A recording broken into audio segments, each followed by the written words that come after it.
बचाओ बचाओ, कोई मेरी मदद करो, मेरा पाँव झाड़ियों पे फंस गया है, कोई मेरी मदद करो। तेज बारिश में गोरी कवि ऐसे शोर मचा रही थी। थोड़ी ही दूर रानू चिड़िया अपने ठेले पर बैठी समोसे बना रही थी। अरे ये तो गोरी की आवाज़ है, वो ऐसे शोर क्यों मचा रही है? फिर रानू चिड़िया वहाँ से उड़ती है और वो गोरी कवि के पास जाती है। चिड़िया बहन, मेरा पाँव इन झाड़ियों में फंस गया है। गोरी, तुम इन झाड़ियों में करने क्या आई थी? मैं इन झाड़ियों से दाना ढूंढने आई थी, तभी मेरा पाँव फंस गया। जैसे ही रानू चिड़िया गोरी कवि को झाड़ियों से निकालने जाती है, कालू कौवा डाल से उड़ता है और वो चिड़िया के 2 समोसे चुरा लेता है और वहाँ से भाग जाता है। लो हो गया गोरी, निकल गया तुम्हारा पाँव, अब दोबारा से ना फंसा लेना। फिर रानू चिड़िया वापस अपने समोसों के ठेले पर चली जाती है। कालू जी, चिड़िया तो सच में मुझे झाड़ियों में फंसा देखकर बहुत परेशान हो गई थी। गोरी, चिड़िया भी तो पागल है, उसे तो ये मालूम ही नहीं था कि हम दोनों ने मिलकर चिड़िया के समोसे चुराने का प्लान बनाया था। हाँ कालू जी, ऐसे बारिश के मौसम में समोसे खाने का अपना ही मजा है। फिर वो दोनों कौवा और कवि मजे मजे से समोसे खाते हैं। उन कौवों का काम ही चोरी करके भोजन खाना था। वो दोनों कौवे समोसे खाकर अपने घर जाकर सो जाते हैं। अगली सुबह हो जाती है। आज मिठू तोता अपने लिए मीठा आम ढूंढ कर लाया था। वो अपने घोंसले में जाकर आम खाने ही वाला था कि तभी गोरी कवि वहाँ आ जाती है। मिठू मिठू, चिड़िया अपने पेड़ की डाल से नीचे गिर गई है, वो मरने वाली है। वो तुम्हें बुला रही है, उसने कोई जरूरी बात करनी है तुमसे। गोरी, ये तुम क्या कह रही हो? ऐसा नहीं हो सकता, चिड़िया हमें छोड़कर कभी नहीं जा सकती। मिठू भैया, समय नहीं है, बाद में रो लेना, पहले जाकर चिड़िया की बात सुन लो। मिठू तोता आम अपने घोंसले में ही छोड़कर चिड़िया की ओर चला जाता है और गोरी कवि आराम से मिठू तोते का आम चुराकर वहाँ से भाग जाती है। रानू चिड़िया अपने घर की मुरम्मत कर रही थी। चिड़िया बहन, क्या हुआ? तुम ठीक तो हो ना? मिठू भैया, क्या हुआ? आप तो हर समय घबराए हुए ही आते हैं। मैं ठीक हूँ। भला मुझे क्या होना है? मैं तो अपने घर की मुरम्मत कर रही थी। फिर उस गोरी की बच्ची ने मुझसे झूठ क्यों बोला? तभी मिठू तोते का ध्यान अपने आम की ओर जाता है। मेरा आम, वो काली कवि मेरा आम चुरा कर ले जाएगी। मिठू तोता तुरंत अपने घर की ओर भाग जाता है। मिठू भैया रुको, बताओ तो हुआ क्या है? परंतु मिठू तोता तो चिड़िया की बात सुने बिना ही अपने घोंसले में पहुंच जाता है। ले गई, वो काली कवि मेरा आम ले गई, इसीलिए तो उसने मुझे चिड़िया के पास भेजा था। मिठू तोता ऐसे अपने घोंसले में बैठा रो रहा था। देखो कालू, तुम मेरे लिए दाना चुरा कर लाते हो, तो आज मैं तुम्हारे लिए मिठू का आम चुरा कर लाई हूँ, और वो भी दिन में। गोरी, वो मोटी चोंच वाला कैसे तुम्हारी बातों में आ गया? मुझे भी गोरी कहते हैं। गोरी, ये तो मेरे बाएं पंख का कमाल है। ऐसे ही एक दिन शाम के समय गोरी कवि की माँ आ जाती है। माँ, बताओ क्या खाओगी? गोरी बेटी, मुझे तो कबूतर हलवाई के गुलाब जामुन बहुत पसंद हैं। मुझे 2-4 गुलाब जामुन ला दो। कालू जी, सुना नहीं, माँ जी क्या मांग रही हैं? हाँ गोरी, सुन लिया, मैं अभी जाता हूँ। कालू कौवा अपने घर से निकलता है। कबूतर हलवाई अपनी दुकान बंद करने ही वाला था। कबूतर आधी दुकान खुली छोड़कर बाहर बैठा बर्तन धो रहा था कि कालू कौवा चुपके से कबूतर की दुकान में घुस जाता है। पहले 1-2 गुलाब जामुन मैं खुद खा लेता हूँ और बाद में सासू माँ जी के लिए लेकर जाऊँगा। कालू कौवा अपने ध्यान बैठा गुलाब जामुन खा रहा था कि कबूतर आकर दुकान बंद कर देता है। अम्मा, मैं दुकान के अंदर हूँ। लेकिन कबूतर तो दुकान बंद करके वहाँ से चला जाता है। ओह, मैं दुकान में फंस गया हूँ, कोई मेरी मदद करो। ऐसे कालू कौवा मदद के लिए पुकार रहा था, मगर वहाँ कालू की आवाज़ सुनने वाला कोई भी नहीं था। माँ जी, इतनी रात हो गई, परंतु कालू जी अभी तक नहीं आए। हाँ गोरी बेटी, मुझे भी बहुत भूख लगी हुई है, परंतु तेरा कालू अभी तक लौट कर नहीं आया मिठाई लेकर। काफी रात हो जाती है, परंतु कालू काबा तो अभी तक लौट कर नहीं आया था। फिर गौरी कभी परेशान होकर आधी रात को अपने घर से निकलती है। वो चिड़िया के पास जाती है। चिड़िया, चिड़िया बहन, मेरा कालू पति जी तुम्हारे घर तो नहीं आया? नहीं गौरी, कालू मेरे घर में तो नहीं है। फिर गौरी कबूतर के पास जाती है। कबूतर चाचा, मेरा पति तुम्हारे पास मिठाई लेने आया था, पर अभी तक घर नहीं लौटा।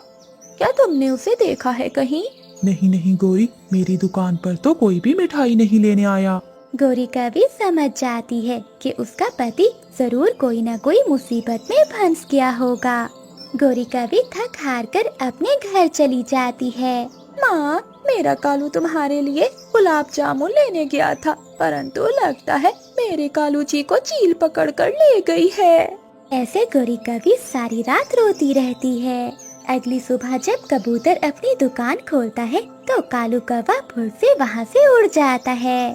कालू के बच्चे, मैं तुम्हें नहीं छोड़ूंगा। तुम रात से मेरी दुकान में मिठाई खा रहे थे। फिर कबूतर डंडा लेकर कालू कौवे के पीछे भागता है, परंतु कालू कौवा तो दूर निकल जाता है। तेज बारिश में रानू चिड़िया बैठी एक मीठा फल खा रही थी। तभी वहाँ गौरी कभी आ जाती है। चिड़िया, ये मीठा फल तुम मुझे दे दो। मुझे और कालू जी को ये मीठा फल बहुत पसंद है। क्यों गौरी, अगर तुम दोनों को मीठा फल पसंद है तो तुम जंगल से जाकर ढूंढो। छोटी चिड़िया मेरे सामने चूं चूं करती है, मैं अभी बताती हूँ तुम्हें। गौरी कभी रानू चिड़िया से वो मीठा फल छीन लेती है और चिड़िया को पेड़ से नीचे धक्का दे देती है। पेड़ के नीचे पुराना कुआं था। चिड़िया सीधा कुएं में जाकर गिरती है। गौरी, मुझे बाहर निकालो, तुमने मुझे कुएं में धक्का क्यों दे दिया है? गौरी कभी तो मीठा फल लेकर अपने घर भाग जाती है। कालू जी उठो, जल्दी उठो, देखो मैं क्या लाई हूँ। गौरी, क्या हुआ? क्यों काय काय लगा रखी है? देखो कालू जी, ये मीठा फल खाओ और मेरी एक बात सुनो। आज मैंने अपनी सबसे बड़ी दुश्मन को खत्म कर दिया है। क्या क्या गौरी, चिड़िया को मार दिया है तुमने? हाँ कालू जी, मैंने उससे ये मीठा फल छीनकर उसे पुराने कुएं में धक्का दे दिया है। गौरी, ये तो तुमने बहुत अच्छा किया। वो चिड़िया मुझे बहुत बुरी लगती थी। रानू चिड़िया कुएं में बैठी रो रही थी। उसे भूख भी लगी हुई थी। बारिश के कारण कोई भी पक्षी उस दिशा में नहीं आ रहा था। रानू चिड़िया कुएं में ढेरों आवाजें लगाती है, मगर वहाँ सुनने वाला कोई भी नहीं था। थोड़ी देर बाद बारिश भी रुक जाती है। रोते रोते रानू चिड़िया की नजर सामने एक लकड़ी के दरवाजे पर जाती है। अरे, ये कुएं के अंदर दरवाजा कैसा? इस दरवाजे के पीछे क्या है? कोई भूत या फिर कोई चुड़ैल? रानू चिड़िया उस दरवाजे को देख देख कर डर रही थी। और फिर जब भूख बढ़ती है तो चिड़िया डरते डरते वो दरवाजा खोल ही देती है। सामने एक रास्ता था।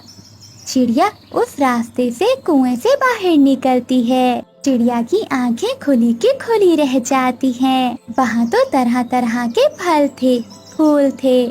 थोड़ी दूर एक झरना भी था। ये तो कोई जादू की दुनिया है। इतने सारे फल मैंने कभी नहीं देखे। फिर रानू चिड़िया पेड़ से फल तोड़कर खाती है। वो घूमने के लिए थोड़ी दूर आगे बढ़ जाती है।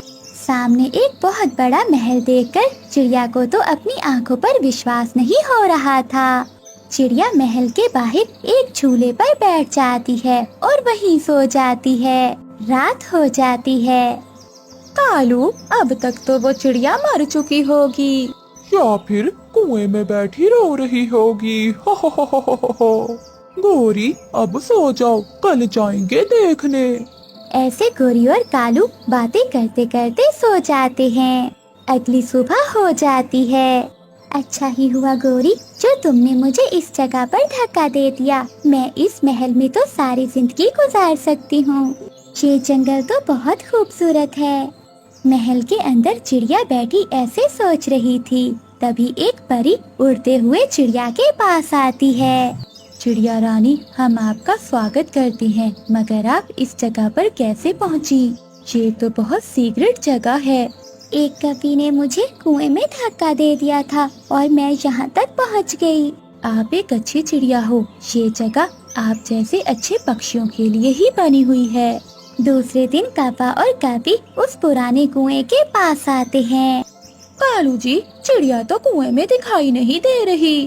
चिड़िया, चिड़िया कहाँ हो तुम? मर गई हो या जिंदा हो? मैं जिंदा हूँ काबू। ये देखो मीठा फल, मैं यहाँ बहुत खुश हूँ। यहाँ पर मेरे खाने के लिए ढेरों भोजन है।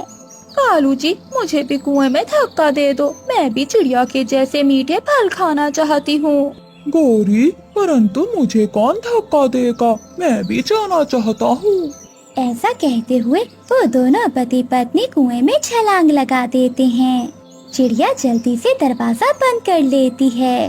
कालू जी, चिड़िया ने ये दरवाजा तो बंद कर लिया। चलो हम साथ वाले दरवाजे से जाकर देखते हैं इसमें क्या है। फिर वो दोनों कौवे साथ वाले दरवाजे को खोल कर देखते हैं।